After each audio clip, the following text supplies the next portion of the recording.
¿Cómo están? Buen día, bienvenidos y bienvenidas a El Furgón de Cola por Correo del Sur Radio, 11 de la mañana, 36 minutos. En la ciudad de Sucre tenemos un día o una jornada con sol, una jornada agradable. La temperatura máxima de hoy podría ser de 22 grados centígrados, mientras que la mínima habría sido de 10 grados centígrados. Una jornada de esas que están en el término medio de esta muy agradable ciudad, la ciudad Sucre, de Ciudad Sucre, la ciudad blanca. ¿Cómo estás, Alex? Buen día. ¿Estás feliz o no? Estoy, medio. no tan feliz. Estoy un poco preocupado, como todos los bolivianos, creo, sobre algunas cosas que por supuesto están sucediendo, en el país. Pero bueno, ya iremos, supongo que saliendo de las pruebas que nos pone este tiempo. A ver, vamos a darle pues una ojeada a algunas noticias que ahora encabezan el diario de la capital, Correo del Sur. Denuncian cobro de 20,000 lucas por un fallo en una sala del Tribunal Supremo de Justicia. Funcionario de la sala de los magistrados Revilla y Miranda habría exigido y luego devuelto el dinero. Pucha, esta es una historia de no acabar con la justicia en Bolivia.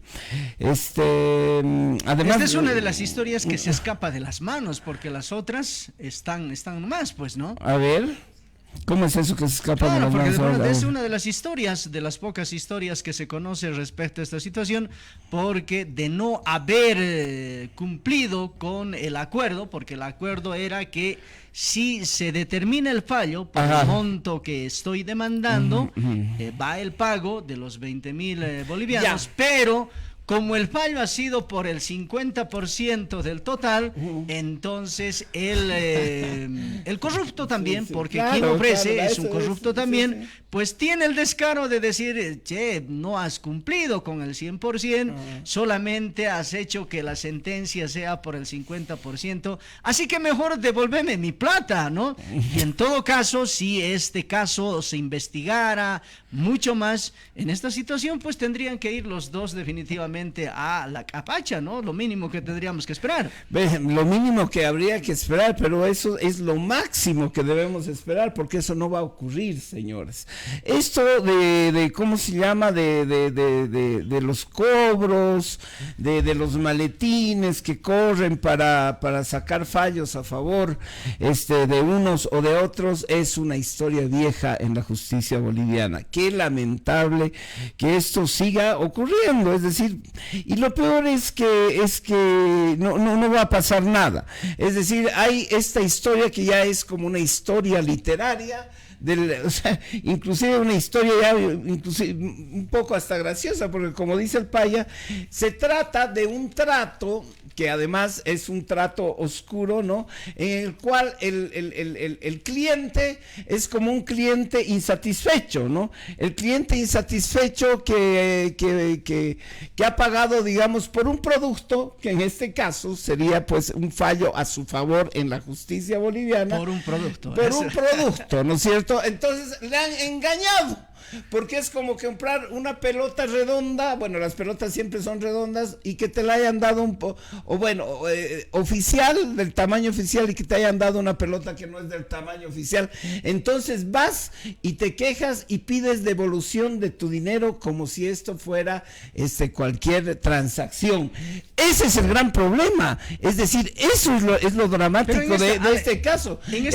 No es una transacción cualquiera, se está transando con la ley boliviana. Pero aquí este man obra y obran los mismos corruptos, porque como dice Paya, este man es el primer corrupto porque cree que está yendo a comprar una pelota y puede pagar por esa pelota los 20,000, y los otros dicen, sí, te vamos a dar la pelota, pero después le dan una pelota más chiquita y resulta que aceptan como cualquier supermercado de Estados Unidos acepta que les vengan a reclamar y dicen, bueno, te vamos a devolver tu dinero y ya no jodas, y ahí se termina el asunto. Pero en este caso, en este caso, Alex, hay que destacar esta... A ver, ¿qué hay que destacar, Pasha? Hay que destacar esta actitud honorable del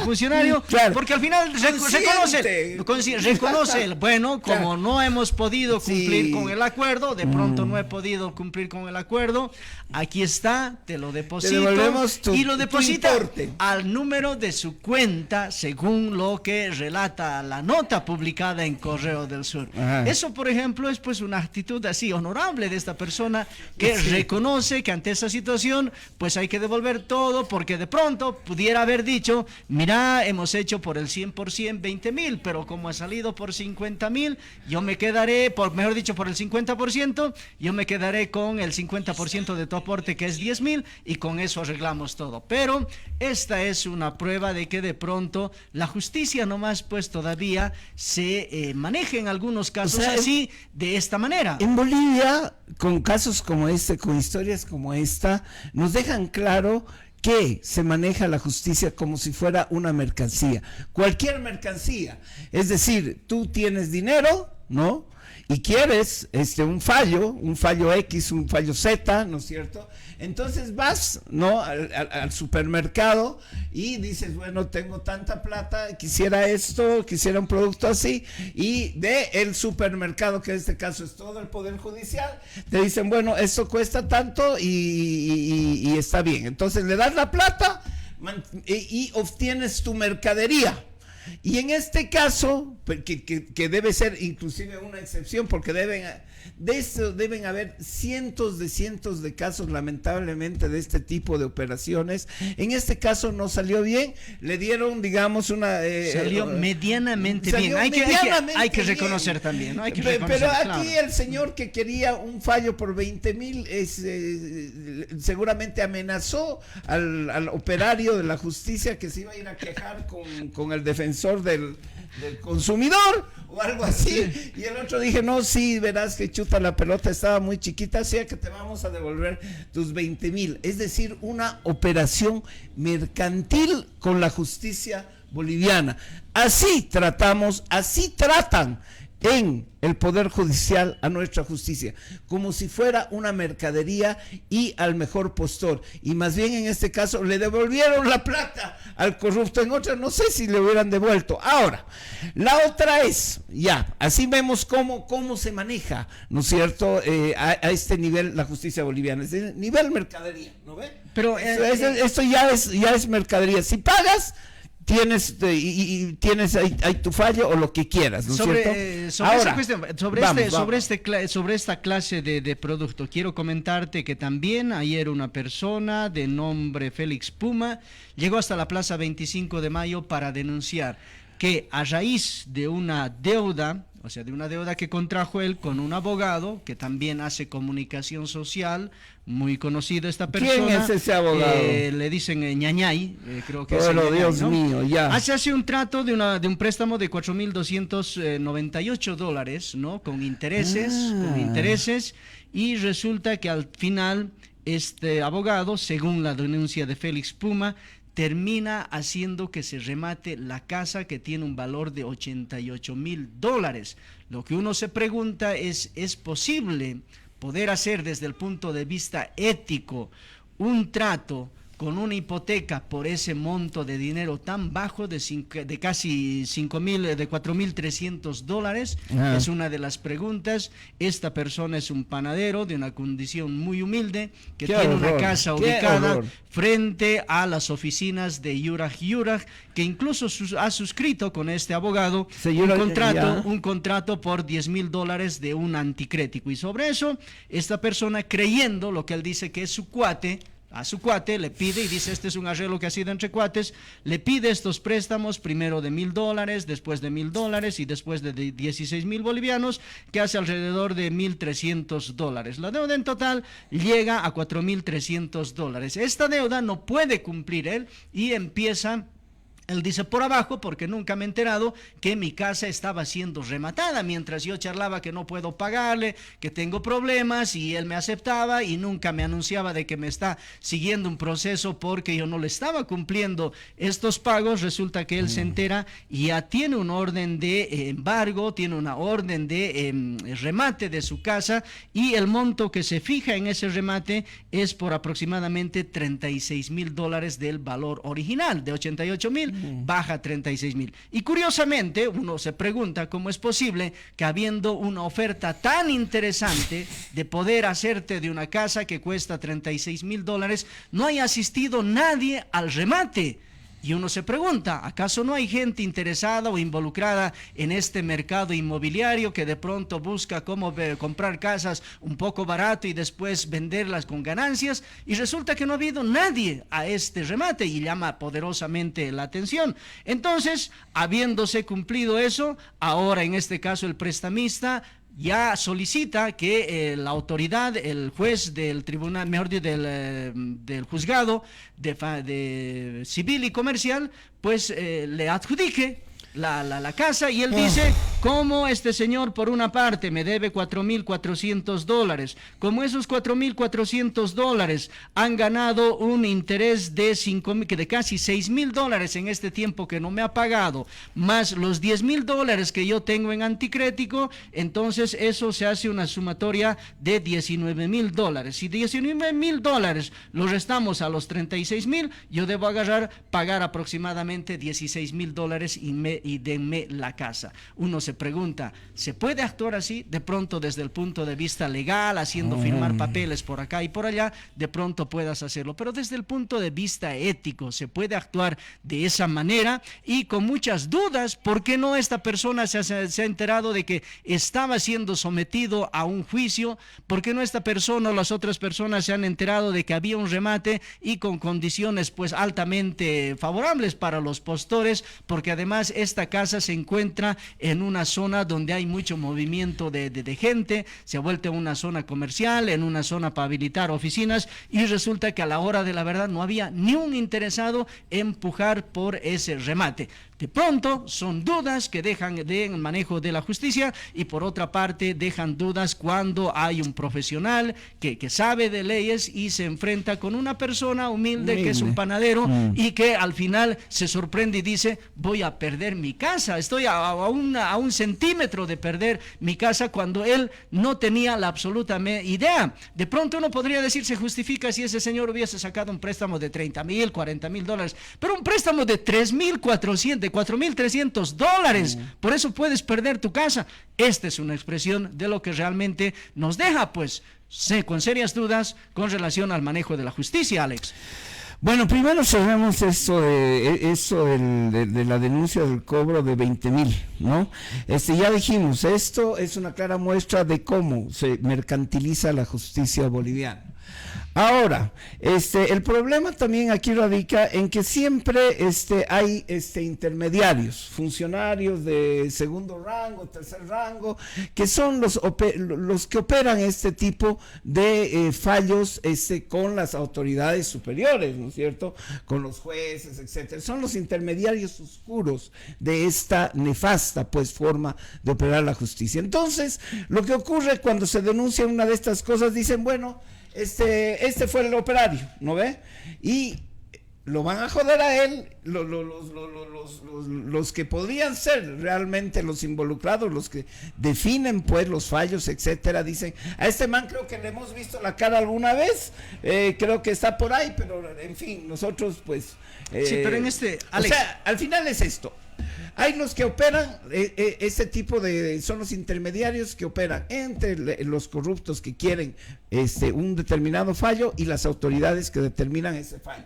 Y al final, ¿no es cierto?, son los que terminan de alguna manera haciéndose cargo del despelote que se arma cuando se descubre que estas situaciones suceden, y los jueces, bien, gracias, siguen la impunidad a los más altos niveles, mientras estas personas, por ganarse más plata, por siguen haciendo esto, y son los que cargan, pero al final también los que diluyen, ¿no es cierto?, una investigación seria con respecto a estas distorsiones profundas de la justicia boliviana. ¿Qué me querías decir? En este caso, caso específico, Alex, habría que nomás poner en duda, creo que como dicen en los juicios o en las audiencias, una duda razonable respecto a la intervención de los magistrados que se indica, ¿no? En este caso se dice que esta persona de pronto es un asesor de la sala donde trabajan los magistrados José Antonio Revilla y Esteban Miranda, y que en todo caso sería asesor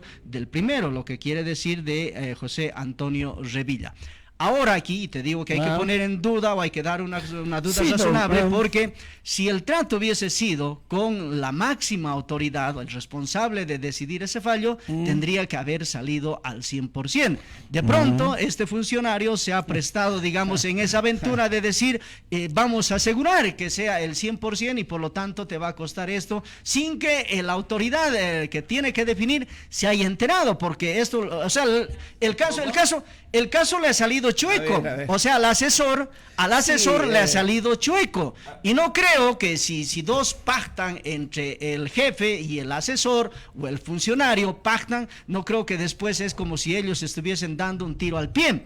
Entonces, más allá de esta duda razonable que estoy poniendo, lo que tiene que haber es una investigación, y en este caso las altas autoridades o los magistrados con quienes trabaja o ha trabajado o sigue trabajando este asesor, pues tienen que pedir que se investigue el caso para saber si este asesor tomó esa decisión de manera unilateral para intentar engatusar o engañar a esta persona, o de pronto lo ha hecho en concomitancia con alguna otra persona.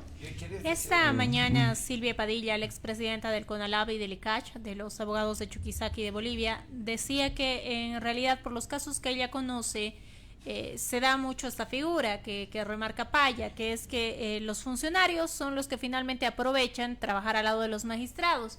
Pero en otros casos, y esto yo voy a remarcar, en otros casos así haya más indicios de esto, de que sean los subalternos, las autoridades siempre son investigadas, las autoridades superiores. Entonces, a mí me parece que la investigación debía ser a todos, indistintamente de este caso o de otros casos. O sea, los magistrados reaccionar oportunamente, no antes no después de que salga la denuncia y la llamada de los medios, los mismos magistrados involucrados, y también transparentar el tema de las contrataciones, porque yo no puedo entiendo que porque no haya manera de comprobarles no los sancionen internamente y menos los procesen en la justicia, pero no puedo entender que si una persona tiene antecedentes, y yo sé de oídas y de versiones claras que tiene antecedentes, lo voy a contratar, lo estoy contratando porque estoy de alguna manera apañando esa conducta o porque me están presionando. Entonces si uno no transparenta eso, a mí ya me parece una situación muy complicada. Eso es lo que justamente debe ocurrir ahora, una transparentación de este caso, de esta denuncia, y creo que el primer interesado tendría que ser, si efectivamente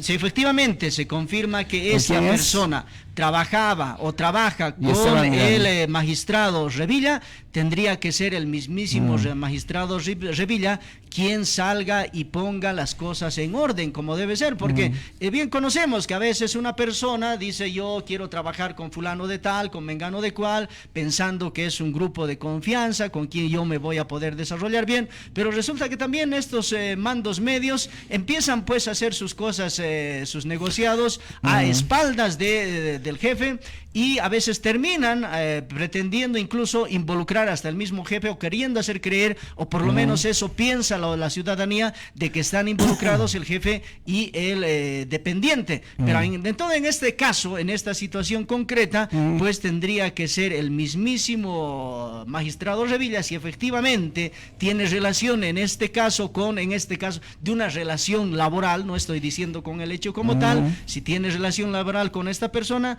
pues tendría que ser el primero en pedir que se investigue y que se esclarezca esta situación, porque así no se puede. Le ha salido mal, le ha salido el tiro por la culata a este funcionario, que incluso en su honorabilidad, vamos a poner en su honorabilidad del trato, ha tenido que devolver el dinero, e incluso depositando esos 20,000. Bueno, a ver, Yo no, o sea, estoy hablando a raíz del caso, pero me estoy refiriendo, digamos, a la situación general. De lo que sabemos ocurre desde hace mucho tiempo, en los tribunales. Cómo se maneja la justicia. A veces serán los mandos medios, ¿no ve? Como están diciendo, los que se aprovechen de su situación, y en otras habrá realmente una relación con quienes toman las decisiones al más alto nivel. El problema es que eso existe en la sombra, y ya ni siquiera en la sombra, ¿no es cierto? Es decir, cuando sale uno de estos casos, ¿no ve?, que es cuando el afectado, digámoslo así, es el cliente afectado, ¿no ve? El cliente afectado, ¿no es cierto?, denuncia. Entonces nosotros decimos, vaya, miren, ¿no? Pero a mí no me llama la atención. Yo esto, ¿no? Y esto porque nosotros, todos acá en Sucre, creo, ¿no ve?, tenemos amigos abogados. Y ya somos viejos, es decir, yo tengo amigos abogados que tienen experiencias de hace más de 30 años, ¿no es cierto?, haciendo desde lo privado, particular, como abogados, hasta estando dentro de acá de estos edificios que son el órgano judicial. Y yo sé, a mí no me la cuentan, ¿no es cierto?, de amigos así, conocidos, que me han contado, ¿no ve?, cómo es que funcionan estas cosas, cómo cuando llegan ellos tramitando algún fallo. Yo tenía amigos que trabajaban con gente en Santa Cruz, en Cochabamba, ¿no es cierto?, aquí, llegaban con maletines, ya sabían, se enteraban y los mandaban a llamar, así, ¿qué hace por acá? Que los llamaban así a su oficina, porque ya sabían que estaba en la puerta. ¿Qué es lo que necesita? Porque sabían que estos tipos, estos abogados, esta gente, iban con dinero. Claro, eso ahora, es así. Yo estoy hablando en general, no de este caso. Ahora, a partir de este caso, les puedo decir y les puedo garantizar, por eso a mí no me llama la atención. Sé que esto ocurre, sé que va a seguir ocurriendo lamentablemente, y pero, ahora Alex, sí, están mencionando a la gente, y como dice el Guevara, bueno, a estos manes que hablen, Alex, que digan, en fin. Alex, tiene que llamarte la atención justamente cuando salen estos casos tan específicos y de pronto apuntan, ¿no? O sea, pero no quedarnos en la generalidad. Ahora, vos hablas de la generalidad en el sentido de que ocurre, está bien. Ahora, es lo que ocurre, a mí no me la cuentan. Es esa. Y, a ver, otro caso quiero comentar en el tribunal,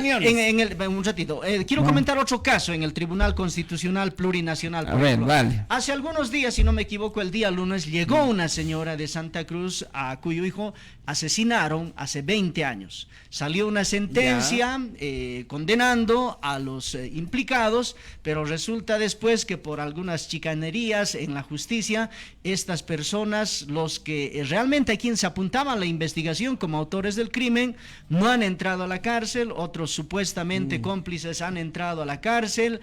La madre de la víctima hace 20 años que viene peregrinando para que esa sentencia se ejecutaría.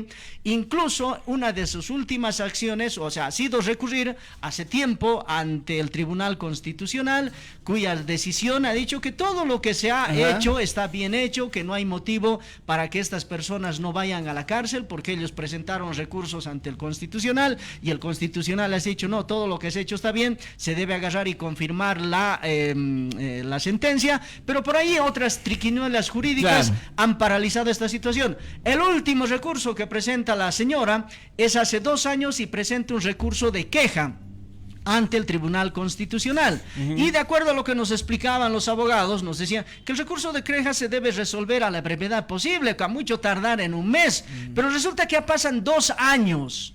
2 años, y el Tribunal Constitucional, a la sala o a los magistrados que les haya tocado, no resuelven ese recurso, no le dicen, este recurso de queja lo resolvemos de tal o cual manera, no lo hacen.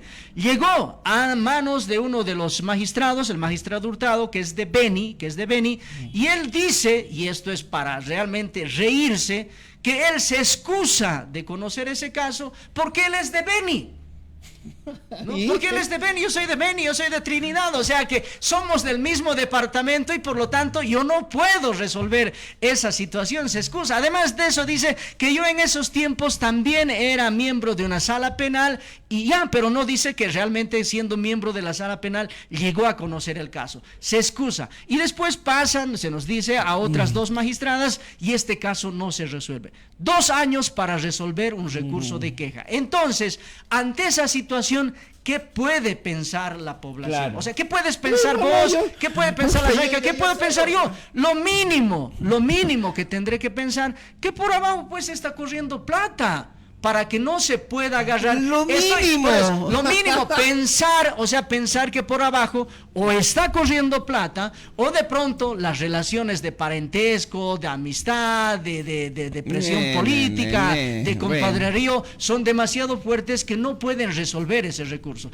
Y son justamente esta clase de casos los que nos muestran que la justicia no se maneja como debiera ser y que lamentablemente para que exista este tipo de situaciones, pues hay otro tipo de intereses, de presiones que lamentablemente hacen quedar muy mal a la justicia. 2 años y el Tribunal Constitucional Plurinacional no resuelve un recurso de queja. Los derechos constitucionales son para que se resuelvan de manera inmediata. No son como en procesos civiles, penales, tengan que tardar años y años y años, cuando en realidad al Constitucional se recurre por la protección de los derechos. Yo no puedo decirte, Alex, tus derechos que se esperen 2, 3, 5 años para que recién los resuelva. Prontitud es lo que se reclama. En realidad eso nos está diciendo la justicia todos los días. Para precisar, Luis Alberto se está refiriendo al caso de Miriam Greminger, que es esta madre que hace décadas está buscando justicia por el asesinato de su hija. Solo un apunte: en la nota de hoy de nuestra edición impresa, justamente abogados que no quisieron identificarse porque claro, nadie quiere hablar o muy pocos hablan frontalmente de este tema, decían eso. En realidad, si los casos se tardan, señores, es porque la negociación de cuánto uno va a pagar también tarda. ¡Qué grave! Qué grave. Bueno, lo que estás haciendo y lo que estamos haciendo de alguna manera es graficar eso, la mercantilización asquerosa de la justicia boliviana. Que digan eso, es decir, los fallos tardan hasta que lleguen a un acuerdo previo, es decir, hacen todo, ¿no es cierto? Esto como si fuera realmente ya no un supermercado, sino cualquier, o sea, cualquier antacato, tratan a la justicia boliviana como si fuera un trapo viejo. Eso es lo que hacen estos tipos. Comentario, ¿no? Alex. Comentarios. Después quiero ir a esto del panadero y del tañañay. José Rocha, saludos desde Cobija. La señal es una pena. Sí, saludos. Dificultades Cobija, en la señal hoy en la mañana de Entel. Y estará caliente por ahí. Dijo también, ese abogado tiene mala fama y ética, no está en su vocabulario. Ingenuo el panadero que no cuidó su pan. Está hablando del caso que vamos a pasar del panadero y del abogado.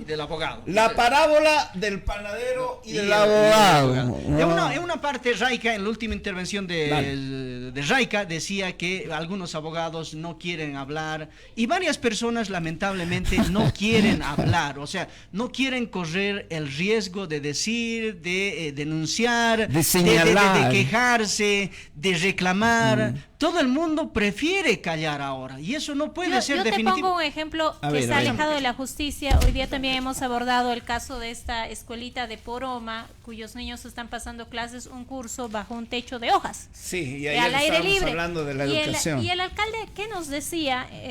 Le arrancamos un compromiso finalmente, pero ¿qué le decía Álvaro? Le decía, yo no sé por qué sus maestros van a quejarse. Vamos a averiguar quiénes se han quejado. Y además ellos no debían estar ocupando esos ambientes debían dar a los niños en referencia a los ambientes que dan todas las alcaldías para que los maestros del área rural se queden en las unidades educativas. Y entonces, que los maestros duerman bajo esa choza. Imagínate la preocupación de buscar primero al denunciante y por qué denuncia y por qué no los busca, y no pues quejarse porque el gobierno no les da plata, porque ese presupuesto de la alcaldía no sirve más que para funcionamiento. hay además una censura a los denunciantes muy complicada. La gente tiene demasiado miedo, no solamente los ciudadanos, sino también las autoridades mirando ya a niveles arriba de hablar. Y eso es lo que realmente preocupa más, cuando el miedo empieza a ganarte, empieza a decirte que no debes decir nada, que es preferible callar, porque si dices algo, lo primero que van a buscar, ¿quién ha dicho? ¿Por qué ha dicho? ¿Cómo se llama? ¿Dónde trabaja? En vez de decir cómo podemos solucionar, en vez de decir sí, efectivamente tenemos ese problema, es un problema que lo arrastramos de hace tiempo, pero buscaremos la solución. El problema es solucionar. Y quizás a eso, de pronto, este titular de Correo del Sur me dé un poco la razón a mi preocupación. ¿Por qué no la gente dice, el huevo escasea en Sucre? Ya. El huevo escasea en Sucre. Y de pronto ese sea un motivo más para decir por qué los ciudadanos no nos animamos a decir. Y haciendo esta comparación, recurriendo a esta metáfora de que realmente escasea el huevo o definitivamente nos falta huevos para decir lo que tenemos que decir, es que dejamos que sucedan estas cosas y no nos atrevemos a reclamar o a decir. Pero yo sigo sosteniendo que el hecho de que en el interior del MAS haya esta disputa tan fuerte entre el ala evista y el ala alcista, bueno, va a ser un motivo para que la gente empiece a reclamar lo que realmente debe reclamar, y que en medio de esas reclamaciones las cosas se resuelvan a través del diálogo y no de la presión, como está empezando a suceder ahora. Por cualquier cosa ya quieres bloquear. A ver, hablando al respecto, no sé si vamos a llegar a la parábola del abogado y el panadero, pero yo quiero hacer un comentario con respecto a lo que acaban de decir mis colegas. A ver, hago la comparación de que aquí hay un pacto. En estos sectores, en estos poderes hay pactos internos, pactos de silencio, pactos inclusive que llevan a este tipo de casos. A ver, ¿y qué pasa con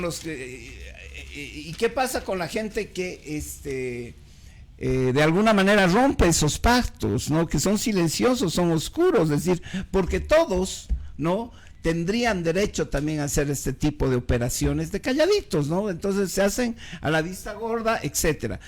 Voy a hablar de una película que se llama Sérpico, protagonizada por Al Pacino, y que es una película de los años 80. Frank Sérpico es la vida de Frank Sérpico. Frank Sérpico es un detective honesto en Nueva York, ¿no? Honesto. Entonces, cuando lo mandan a este señor a la división de narcóticos, etcétera, etcétera, él, como es honesto, ¿no es cierto?, a la primera operación que le quieren dar plata, los mismos policías, sus mismos, ¿no ve?, que son parte de la movida, ¿no ve? Entonces el tipo dice, no, yo no quiero. Entonces la otra gente, ¿no ve?, que está metido dentro del aparato policial de Nueva York y son corruptos, dicen, tienes que aceptar, porque esto es parte, ¿no ve? Esto es parte, y si tú no aceptas, ¿no es cierto?, entonces nos estás señalando de manera directa a nosotros, que estamos haciendo mal. Entonces, ese tipo de pactos también funcionan en estos casos, es decir, todos hacen y pueden hacer y deshacer porque saben que están haciendo todo lo mismo, y el que se atreve a denunciar eso, está jodido, ¿no? Se le caen todos encima y le dice, a ver, vos que, etcétera. Y eso no lo estoy hablando solo del Poder Judicial, sino en todo el Estado boliviano, lamentablemente. Y ahora acuérdense de Sérpico. Al final, ¿qué pasa con Sérpico? Les voy a joder la película, si es que no la han visto, pues terminan matándolo. Y acabas de fregar todo. Ahí está, pero ese es el tipo de pactos. Sí. A ver, y ante esta situación, la manzana podrida dentro de estas instituciones del Estado no son las manzanas podridas. Una manzana podrida ahí adentro sería una manzana sana, porque ahí adentro la mayoría está podrida, te lo garantizo. Pero ante esa situación algo hay que hacer. No podemos pensar que porque las cosas así son así, que porque de pronto vos entras a trabajar con buena intención y al final termina siendo de lo mismo, ¿sí? Termina siendo de lo mismo, es como decir, bueno, que las dos cosas queden tal cual, que hay que dejar pasar, hay que dejar hacer, pero creo que no. Si hay ejemplos que de pronto se les escapa, por ejemplo, al iniciar, decía, este es un caso que se les salió de las manos, se les salió del control. Si hay este tipo de ejemplos, lo que debemos exigir a las autoridades es que sigan y actúen en consecuencia. Porque una cosa es decir de manera general, la justicia por acá, esta forma de actuar, si el uno es bueno y se mete en esa situación, también termina siendo malo, no nos lleva a ninguna parte, no nos ofrece ningún tipo de solución. Sabemos y todos comentamos que de pronto la justicia es así, pero si encontramos ejemplos tan evidentes que se les ha salido de la mano, porque esa es una excepción, no es una norma, entonces lo que debemos exigir es que se actúe en consecuencia. Aquí hay un desafío, de pronto para alguno de los magistrados que su funcionario, su asesor, haya cometido esa situación y tendría que pedir el esclarecimiento, tendría que ser el primero en reaccionar. Y al otro lado, en el caso de este abogado y de este panadero, también hay dudas, ¿no? Uno se dice, ¿cómo es posible que uno no se entere? ¿Cómo es posible que habiendo una oferta tan grande de poder comprar una casa que está valuada en 88,000, te ofrezcan a 36,000 y nadie haya ido a esta clase de remates? ¿Realmente la cosa es así? Esto también me suena, la parábola del abogado y el panadero. Esto también me suena conocido. A ver, ¿cuál es la historia y cuál es la parábola? Exactamente el de ¿cómo se llama? Es obviamente una situación de abuso. Un abuso que tiene que ver fundamentalmente con la ingenuidad de mucha gente que, ¿no es cierto? Y el exceso de confianza. Claro, es decir, hay ingenuidad, hay falta de elementos, digamos, para saber con quién se meten y claro, dicen, este man es abogado, no me va a chingar. Y este es mi cuate. Este es mi cuate, este es el ñañay, ¿no es cierto? Es el cuate de todos, un poco más, ¿no es cierto? Y no me va a engañar. No, eso no es así. Estas historias se repiten mucho, pero mucho. Hay gente que es abusiva, gente que no tiene escrúpulos, gente que no tiene compasión y lo que busca es gente como el panadero, que es pues gente inocente, que muchas veces es gente desesperada, gente confiada y gente que no tiene los elementos como para defenderse de esta otra gente que cubierta o recubierta con ese halo del abogado, del que está al lado de la justicia, etcétera, termina cometiendo este tipo de abusos que es altamente deplorable. No digo en este caso en particular, en general. Es como encontrarse con un lobo. El lobo con piel de oveja. Pero pucha, ¿quién? Abogados. Dios mío, Dios mío. Entonces no jodamos. Además, esta es una muestra de una inhumanidad. O sea, realmente hay que ser pues alguien así. Muy caradura. Que no, claro. Para abusar de alguien más débil. Claro. ¿No? Porque además de eso. No se puede. Alex, no, eso yo no lo admito, venga de quien venga. Alex, hay que ser muy miserable para abusar de gente más débil. En la actuación del panadero se puede decir que es ingenuo, que es inocente, pero al otro lado también hay que destacar que esa persona es una persona honesta, que es su grado de confianza implica en creer en el otro, claro, en el amigo, en el profesional, con quien vos estás hablando y con quien estás haciendo un trato. De pronto, incluso a quien le estás contando tu realidad, tu situación, pero resulta que al otro lado tenemos nomás una actitud de una persona, de un profesional, que con su actitud es un malandro, es un caradura definitivamente, ¿no? En vez de ayudarle a salir, de arreglar y demás cosas, pues arreglemos. Y al final te cuento, en esta historia, resulta que el propietario, en este caso el panadero, bueno, reúne todo el dinero, que son 19,000 y fracción de dólares, que es la deuda que tiene hasta ahora,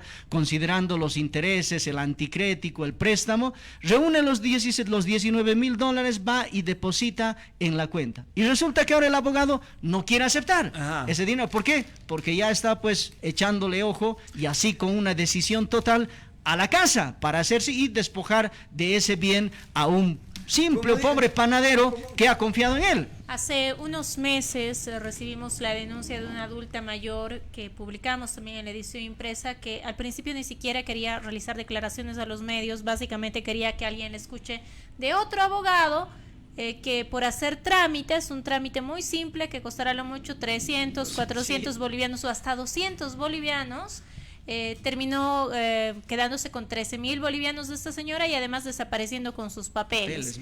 La señora ha madrugado, ha dormido prácticamente en la oficina de este abogado y no había quien la ayudara. Entonces es lamentable tener que decir esto porque en realidad son ellos los delincuentes, no la gente víctima la que tendría que sufrir. Pero nos vamos a tener que cuidar. Ella me decía, yo ya no quiero saber de abogados y ahora todos mis trámites los estoy haciendo sola. Porque llega a ese punto de desconfianza que uno lamentablemente a veces escoge mal y termina pues entregando lo poco que tiene, encima endeudándose y a veces generando problemas familiares. Hay familias que se han separado por estas causas, hay familias que se han roto por estas causas porque dentro de la familia no entienden pues que a uno le engañen, sino consideran que uno también es parte del engaño. Y si queremos luchar contra la justicia, les instamos, les motivamos, les pedimos contra la injusticia. ¿Qué queremos?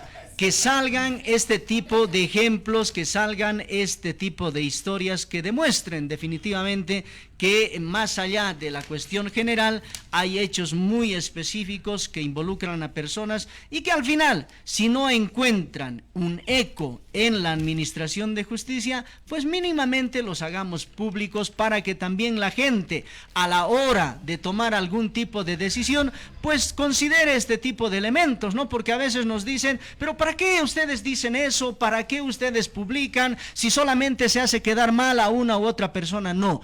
Publicamos, decimos y nos involucramos e investigamos estos hechos para que al final de cuentas también nosotros como ciudadanos tengamos las suficientes previsiones a la hora de hacer algún tipo de contrato, de acuerdo, a la hora de asistir a una audiencia o de contratar a uno u otro abogado para que también sepamos cómo se manejan estas cosas, Alex. Bueno, sí, a todos los que abusan de la gente honesta y qué vergüenza realmente, gente, no tengo ya calificativos, pero realmente no sé cómo pueden dormir en la noche. Mejor vámonos, sí, eso sí. Bueno, yo solo quiero recordar un día como hoy nació don Eliodoro Ayllón Terán, periodista boliviano, poeta boliviano, mi padre. Yo no puedo estar más orgulloso de donde vengo, que es de esa raíz de don Eliodoro Ayllón, que escribió y pidió la palabra para todos los humildes de Bolivia, y su sueño era pues una sociedad, una Bolivia más justa. Honor y gloria pues, querido papá, feliz cumpleaños. Sí, yo a también, don Eliodoro Ayllón. Alex, yo también quiero sumarme a ese homenaje porque en realidad tuve la suerte de ser su alumno y en realidad he recibido quizás la lección más concreta, más grande de qué es ser un periodista, ¿no? ¿Por qué? Porque una simple acción quedó reducido todo. Estuvimos dando un examen de oral, era sobre periodismo, entraba el uno, entraba el otro, yo entré, era el primer año y yo estaba un poco nervioso siempre, ¿no? Y por ejemplo, no me acuerdo qué pregunta me hace, que me dice, ¿qué es la noticia? ¿No? Por decir un ejemplo. Y yo en ese momento, la noticia, y con un poco de duda, un tanto inseguro, empiezo a querer hablar y el doctor Ayllón me dice, no, pero no podía decir que la noticia es esto. Doctor, justamente quería decir eso, le digo, ¿no? Váyase, me ha dicho, aprobado. Muy bien. Bueno, eso sería todo, queridos amigos. Nos vemos mañana en otro Furgón de Cola.